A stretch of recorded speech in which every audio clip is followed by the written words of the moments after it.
Habari yako mzazi na mlezi, habari yako mwalimu mwenzangu na habari za leo mtazamaji wa chaneli yetu ya Moyo wa Malezi. Karibu kwenye video hii ambapo leo tutaangalia ulinzi na usalama wa mtoto. Mimi ninaitwa Muhere Madam. Kama bado haujasubscribe kwenye chaneli yetu, fanya hivyo sasa. Kwani tunashirikiana kukuletea maudhui sahihi kwa ustawi na maendeleo ya mtoto wako. Kwa mawasiliano zaidi, tupigie kwa namba 0787579224. Karibu na tuanze. Ulinzi ni haki ya kila raia wa Tanzania.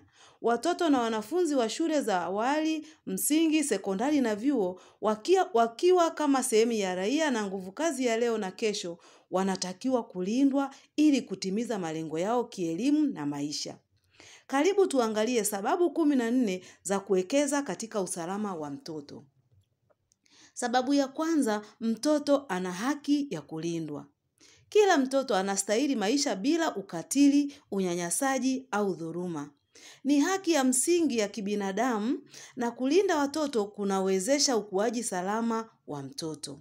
Watoto wanapolindwa wanakuwa katika mazingira yanayowaruhusu kukua kiafya, kimwili na kiakili na kuzuia athari za kudumu, ambazo ni matatizo ya tabia, kushuka kwa uwezo wa kujifunza na hata matatizo ya afya ya akili ambayo huweza kuendelea hadi ukubwani. Sababu ya pili, kuwekeza kwa mtoto ni kuwekeza kwenye kizazi kijacho. Ulinzi wa mtoto unajenga taifa lenye afya, akili timamu na watu wenye utu. Watoto wanaozungukwa na mifano ya uwekezaji wa ulinzi kwao wana nafasi kubwa ya kuwa watu wazima wanaojitegemea na wenye maadili bora kwa maisha yao. Kwa kuwa na mipango thabiti ya usalama wa mtoto, wazazi hupunguza presha ya uharibifu wa maisha ya watoto wao hapo baadaye. Sababu ya tatu, unalinda afya ya akili na mwili wa mtoto. Watoto wanaokuwa katika mazingira salama hukua bila msongo wa mawazo, hofu au kiwewe. Afya ya mwili humsaidia mtoto kukua vizuri kimwili akiwa na nguvu na kinga thabiti ya mwili. Afya ya akili humsaidia mtoto kujifunza kufikiri vizuri na kushirikiana na wengine kwa njia chanya. Vile vile kujenga tabia nzuri na stadi za maisha na kuchangia jamii yenye afya. Faida ya 4 ni unapunguza uwezekano wa watoto kuingia katika uhalifu. Watoto wanaolindwa hujengwa kimaadili na kijamii. Hali hii hupunguza uhalifu wa baadaye. Watoto wengi wana vipaji vikubwa, lakini wanapojihusisha na uhalifu, vipaji hivyo hupotea na hatimaye jamii hupoteza rasilimali muhimu. Ulinzi kwa watoto hupunguza mzigo kwa mfumo na mifumo ya haki. Sababu ya 5, unaimarisha familia. Familia zenye mfumo mzuri wa ulinzi kwa watoto huwa na mshikamano mkubwa na mafanikio ya kijamii. Watoto wanaolindwa wako salama, huweza kuzingatia masomo yao vizuri bila hofu au msongo wa mawazo na kuongeza uwezekano wa kuhudhuria shule kwa utaratibu na kuendeleza maarifa yao. Sababu namba 6, inasaidia katika maendeleo ya elimu ya mtoto. Mtoto anapojisikia usalama na kuthaminiwa, huweza kujifunza katika mazingira bora na yenye utulivu. Hapa chini ni jinsi ulinzi unavyosaidia maendeleo ya elimu ya mtoto. Pia, ulinzi humpa mtoto mazingira salama ya kujifunza kwani anakuwa mbali na unyanyasaji, kazi ngumu au madhara ya kijamii. Anapata nafasi ya kuzingatia masomo kikamilifu. Sababu ya 7 ni kupunguza ndoa na mimba za utotoni. Ulinzi wa mtoto unahusisha elimu ya haki za mtoto, hivyo kuepusha ndoa za mapema. Hii ni kwa sababu mtoto anapolindwa ipasavyo, analindwa pia dhidi ya mila na desturi au mazingira yanayochochea ndoa za mapema. Watoto wanaolindwa hupata fursa ya kuendelea na masomo yao, jambo linalopunguza uwezekano wa kulazimishwa kuolewa au kuoa wakiwa bado wadogo. Sababu ya 8 ni kulinda watoto dhidi ya ajira hatarishi.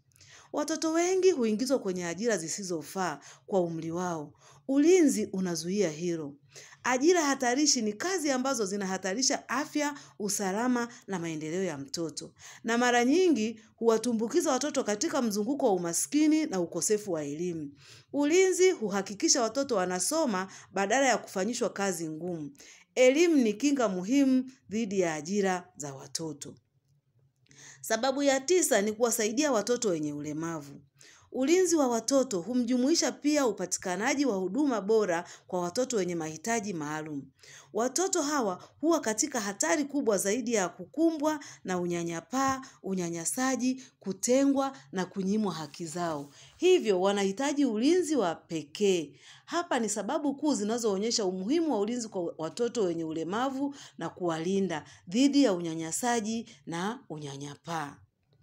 Sababu ya 10 ni kuzuia bidhaa haramu au biashara haramu, ambao tunasema ni human trafficking. Ulinzi thabiti hupunguza hatari ya watoto kunaswa kwenye mitandao ya biashara haramu. Hasa watoto kutekwa, kuuzwa au kulazimishwa kufanya kazi au vitendo vingine vya kinyama. Kupitia sheria na uangalizi wa wazazi, walimu na jamii huwa katika hatari ndogo ya kutekwa na kusafirishwa kwa biashara haramu, na kutoa elimu ya uhamasishaji kwa jamii na kuwepo kwa mifumo madhubuti ya ulinzi. Sababu ya 11 ni kujenga jamii yenye maadili. Watoto waliolindwa hujifunza kuishi kwa misingi ya heshima, utu na uwajibikaji. Watoto ndio msingi wa jamii ya baadaye, na jinsi wanavyolelewa leo huathiri tabia, mitazamo na mienendo yao watakapokuwa watu wazima. Mtoto aliyelindwa hujifunza kuwa na heshima kwa wengine, kuelewa haki zake na za wengine, na kujenga tabia njema. Pia ulinzi kwa watoto husaidia kuimarisha malezi bora ya kiroho na kimaadili. Sababu ya 12 ni kuongeza ushirikishwaji wa watoto katika maamuzi. Watoto walindwapo wanakuwa huru kueleza mawazo na kushiriki kikamilifu katika jamii, na husaidia kuongeza ushirikishwaji wa watoto katika maamuzi, hasa yale yanayohusu maisha yao na ustawi wao. Hii ni kwa sababu ulinzi wa mtoto hauishi tu kwenye kuwakinga dhidi ya madhara, bali pia kuwahusisha, kuwapa sauti na kuwahusisha katika maamuzi muhimu. Pia huimarisha haki ya kusikilizwa na kuongeza kujiamini kwa mtoto na kuendelea watoto kuwa viongozi wa baadaye. Sababu ya 13 ni kuwezesha watoto kupata msaada wa kisheria. Ulinzi wa mtoto hujumuisha pia mifumo ya sheria inayowalinda na kuwasaidia wanapodhulumiwa, hasa wanapokuwa wahanga wa ukatili, unyanyasaji au vitendo vingine vinavyokiuka haki zao. Ulinzi huu ni sehemu muhimu ya kuhakikisha watoto wanaishi kwa usalama na heshima katika jamii. Kupitia mifumo ya ulinzi, watoto hufundishwa haki zao za kisheria, jambo linalowezesha kutambua wanapofanyiwa ukosefu wa haki. Sababu ya 14 ni wajibu wa jamii nzima. Ulinzi wa mtoto sio kazi ya mzazi pekee. Kila mmoja ana nafasi ya kuchukua hatua hii, kwa sababu watoto ni mali ya jamii na ustawi wao na usalama wao hutegemea juhudi za pamoja kutoka kwa familia, serikali, mashirika ya kiraia na jamii kwa ujumla. Jamii inawajibika kuunda mazingira ya usalama ambapo watoto wanaweza kukua, kujifunza na kufikia uwezo wao kamili bila hofu ya unyanyasaji. Kuwekeza katika ulinzi wa mtoto ni kuchagua maisha, matumaini na ustawi wa taifa. Tuanze leo nyumbani, shuleni na katika jamii. Tuchukue hatua kwa pamoja. Kama umependa video hii, hakikisha una share, una like na kusubscribe. Toa maoni yako na tuchangie mawazo yako kuhusu ulinzi wa mtoto. Asante kwa kutazama. Tukutane tena kwenye video nyingine inayofuata. Asante.